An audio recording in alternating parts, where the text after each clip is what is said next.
जिस देश में कुत्ता आजाद नहीं हो सकता है, उस देश में इंसान कैसे आजाद होगा। आज हम बात करने वाले हैं स्ट्रीट डॉग के बारे में। हाल ही में सुप्रीम कोर्ट ने एक नया ऑर्डर पास किया जिसमें दिल्ली के सारे कुत्ते पकड़े जाएंगे और उन्हें शेल्टर में बंद किया जाएगा। अब समझते हैं इससे दिल्ली का क्या फायदा होगा। कुत्तों को बंद करने से सबसे बड़ा दिल्ली में यह फायदा होगा कि पोल्यूशन कम होगा। जिनके साथ रेप हुआ है उनको न्याय मिल जाएगा। सुप्रीम कोर्ट में जो 50,000 से भी ज्यादा केस पेंडिंग है वो तुरंत सॉल्व हो जाएंगे। यहां तक कि हिंदू समाज जो दिल्ली में खतरे में है वो भी कहीं ना कहीं सही हो जाएगा, ऐसा दिल्ली सरकार का मानना है। अब देखा जाए तो कहीं ना कहीं वोट चोरी जो हुई है उसे ढकने के लिए कहीं ना कहीं ये चीजें सामने लाई जा रही हैं कि कुत्तों को शेल्टर में डाला जाए, क्योंकि ज्यादा से ज्यादा पब्लिक कुत्तों से बहुत अटैचमेंट रखती है और ठीक वैसा ही हो रहा है। सरकार यह अच्छे तरीके से जानती है कि अगर हम लोगों को इमोशनल अगर थोड़ा सा डैमेज करेंगे तो कहीं ना कहीं लोगों का ध्यान वोट चोरी से हट करके कहीं ना कहीं डॉग्स पर आ जाएगा, और यह बात बिल्कुल सच है। आज हम इसी के बारे में बात करने वाले हैं कि किस तरीके से कुत्तों को निकाला जाएगा और कहां रखा जाएगा।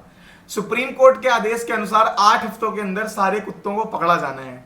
वहां पर सीसीटीवी लगाए जाएंगे जहां पर कुत्तों को रखा जाएगा।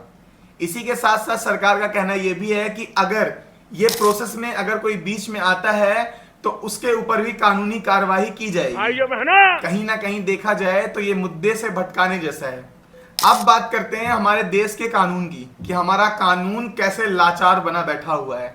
अभी हाल ही में राम रहीम फिर से छूट कर आया, जो कि बलात्कार और हत्या के मामले में जेल में था। कहीं ना कहीं देखा जाए तो देखकर ऐसा लगता है कि वो समर वेकेशन के लिए घूमने निकलता है।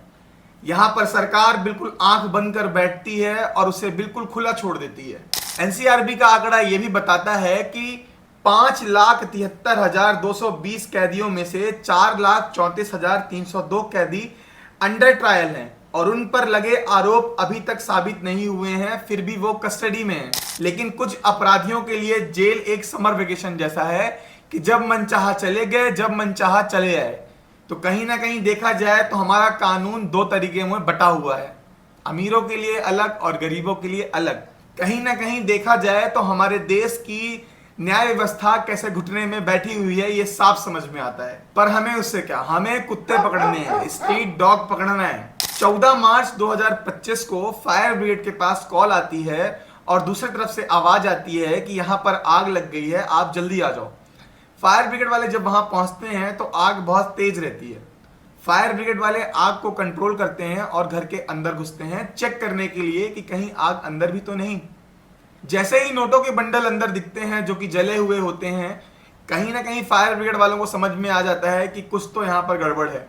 वो अपने तुरंत सीनियर अफसर को कॉल करते हैं और बताते हैं कि यहाँ ऐसा ऐसा हो चुका है। तब जाकर पता चलता है कि वह दिल्ली के जज जस्टिस यशवंत वर्मा जी का है। यहाँ तक कि यह भी अंदाजा लगाया गया कि रूम में जो रकम रखी गई थी लगभग 15 करोड़ के आसपास थी, जो जलकर खाक हो चुकी थी। जब यह जानकारी यशवंत वर्मा जी को पता चलती है तो उनका कहना था कि मुझे इस कैश के बारे में कुछ भी नहीं पता है और मैं शहर में हूं भी नहीं।